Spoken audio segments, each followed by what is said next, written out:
በህዋት ቅድ አማራን አላወድመውም ኮማንደር ፍቅሩ ሙልዬ ህዋትን ለማጥፋት የተደራጁ የትግራይ ጀነራሎች እነማን ናቸው? የአማራ ክልል የጦር ቀጠና መሆን የለበትም። እስቴ ከተማ ሙሉ በሙሉ በመከላከያ እጅ መግባቷ ተረጋገጠ። ጥፋትን ከወንድሞቻችሁ ተማሩ። ኢራን የእስራኤልን ነዳጅ ማጣሪያ አጠቃች። ሰላም ጤና ይስጥልን የሐቅና ሳቅ ሚዲያ አድማጮቻችንና ተመልካቾቻችን የዕለቱን ወሳኝ መረጃዎች ይዘንላችሁ ቀርበናል። የሀገር ውስጥና የውጪ መረጃዎቻችንንም ወደ እናንተ እናደርሳለን።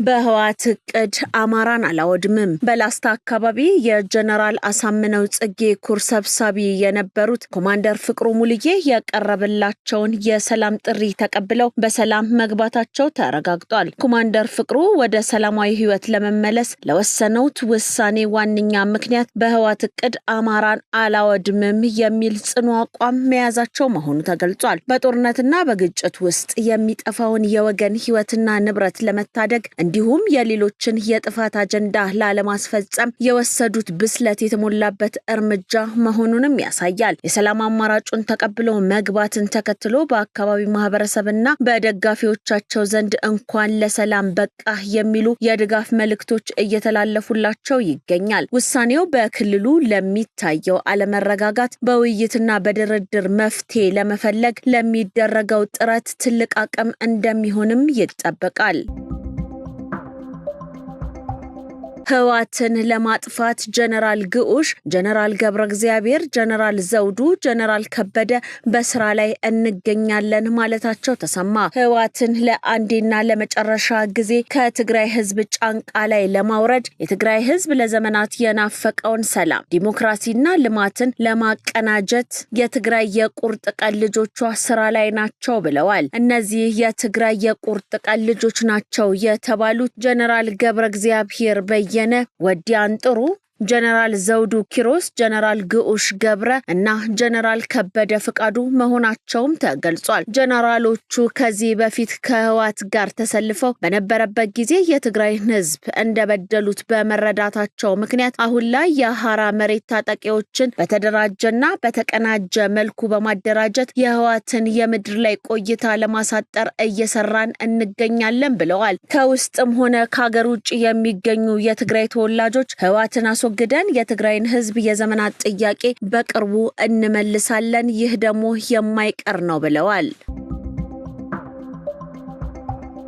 የአማራ ክልል የጦርነት ቀጠና መሆን የለበትም ሲል ሜጀር ጀነራል ተስፋዬ አያሌው ተናገረ። 50 አለቃ ፍቅሩ ሙልዬና ጓደኞቹ የመንግስትን የሰላም ጥሪ ተቀብለው መግባታቸውም ታውቋል። መንግስት ያስተላለፈውን የሰላም ጥሪ በመቀበል ወደ አካባቢያቸው ሲመለሱ አቀባበል ያደረጉት የሀገር መከላከያ ሰራዊት 13ኛ እዝ አዛዥ ሜጀር ጀነራል ተስፋዬ አያሌው ፍቅሩ ሙልዬ ቀደም ሲል በሀገር መከላከያ እንደነበር በማስታወስ እንኳን ደህና መጣህልን ብለውታል። የአማራ ህዝብ የጦርነት ቀጠና መሆን የለበትም ያሉት ጀነራሉ ሌሎችም ይመጣሉ ተብሎ እንደሚታሰብም ነው ያነሱት። የአማራ ፋኖ ብሔራዊ ንቅናቄ የምስራቅ አማራ ቀጠና ምኒልክ ዕዝ 303ኛ አሳምነው ኮር አዛዥ 50 አለቃ ፍቅሩ ሙልዬ አማራ ተበድሏል ብለን ወደ ትግል ገብተን ነበረም ብሏል። የሰላም ጥሪውን በመቀበል ወደ ሰላም መምጣታቸውና ጦርነት ለማንም እንደማይበጅም ነው ያብራሩት። ሁሉም የሰላም ጥሪውን ተቀብሎ እንዲገባም ጥሪ አቅርበዋል። የእዙ አመራር ከሰሜን ሸዋ ዞን ወረዳ ነዋሪዎች ጋር በሰላምና ጸጥታ ዙሪያ መምከራቸው ታወቀ። የኢፌድሪ መከላከያ ሰራዊት መጋቢት 21 ቀን 2018 ዓ.ም የልዩ ዘመቻ እዝ አመራር በሰሜን ሸዋ ዞን በመንዝ ማማና በመንዝ ላሎ ምድር እንዲሁም በሞላሌና ወገሬ ከተማ አስተዳደር በሰላም በልማትና ጸጥታ ጉዳይ ዙሪያ ከህዝብ ጋር ተወያይቷል። የልዩ ዘመቻዎች እዝ አዛዥ ሌተር ጀነራል ሹማ አብደታ በኢትዮጵያ ውስጥ ችግሮች ሁሉ በመመካከር በሰላማዊ መንገድ መፈታት እንደሚችሉ ገልጸው ጽንፈኛው ኃይል ህዝብን ነፃ አወጣለሁ ብሎ ህዝብን ነፃነት የነፈገ ጸረ ልማትና ጸረ አንድነት መሆኑንም ነው የተናገሩት። ኢትዮጵያ ወደ ከፍታዋ ትወጣለች፣ ለከፍታዋ መሰረት ደግሞ ህዝብ ነው ያሉት አዛዡ ህዝቡ ከሰራዊቱና ከሌሎች የጸጥታ ኃይሎች ጋር ተጣምሮ የጀመረውን ሰላም ማጽናት እንዳለበትም አብራርተዋል። በጫካ የሚገኝ ማንኛውም የሰላም ጸር የሆነ ኃይል የመንግስትን የሰላም ጥሪ ተቀብሎ ለመግባት በሩ ክፍት ነው ያሉት ሌተር ጀነራል ሹማ አብደታ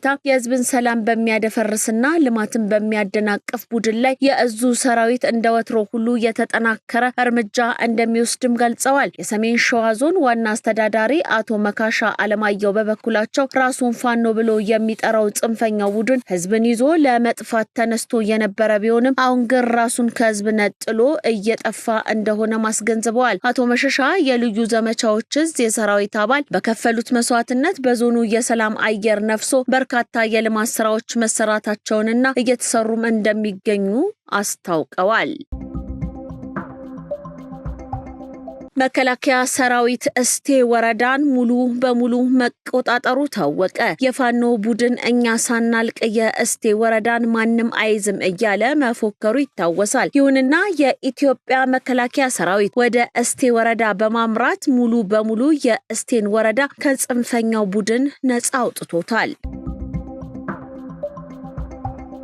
ከወንድሞቻችሁ ተማሩ። በአንድ በኩል የሸዋ ፋኖ ነጎድጓድ ክፍለ ጦር ዋና አዛዥ የነበረው ይገረም ከበደ የሄደበት መንገድ በብዙዎቻችን ዘንድ በጥፋት ተፈርጆ ይጠቀሳል። አርሶ አደሩን በማንገላታት ትምህርት ቤቶችን በመዝጋትና በንጹሃን ላይ ስጋት በመደቀን የሚታወቀው የጥፋት ጉዞ በመጨረሻም በመከላከያ ሰራዊት እርምጃ ህይወቱ እንዲያልፍ አድርጎታል። የህዝብን ንብረት በመዝረፍና በስግብግብነት የተገነባው ማንነቱ ሳይበላውና ለቤተሰቡም ሳይተርፍ በሌባና ሽፍታ ስም ተፈርጆ እንዲቀበር አድርጎታል።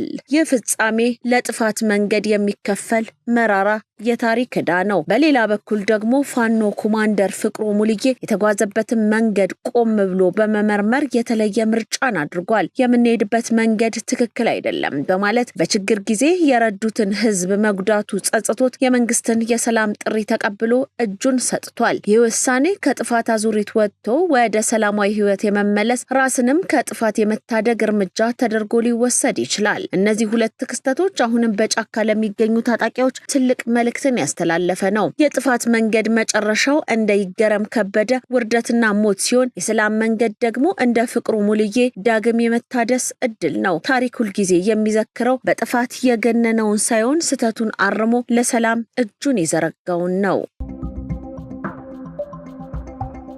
የኢራን አጸፋዊ እርምጃ በእስራኤል የነዳጅ ማጣሪያ ላይ ጥቃት ማድረሷን ኢራን አስታወቀች። በእስራኤል ሃይፋ ከተማ በሚገኝ የነዳጅ ማጣሪያ ላይ በደረሰ የሚሳኤል ጥቃት በአንድ የኢንዱስትሪ ህንጻና የነዳጅ ጫኝ ተሽከርካሪ ላይ ከፍተኛ ጉዳት መድረሱን የእሳትና አደጋ መከላከያ አገልግሎት አስታውቋል። ጥቃቱ የተፈጸመው ከኢራን ከሂዝቦላ በታለመ የተቀናጀ የሚሳኤል ውርጅብኝ ወቅት ሲሆን በእስራኤል መከላከያ የከሸፈ ሚሳኤል ፍንጣሪ በነዳጅ ታንከር ላይ በማረፉ እሳት ተቀስቅሷል። በአሁኑ ወቅት በሰው ህይወት ላይ የደረሰ ጉዳት ባይኖርም አደጋው ወደ ሌሎች ማከማቻዎች እንዳይዛመት ጥረት እየተደረገ ይገኛል።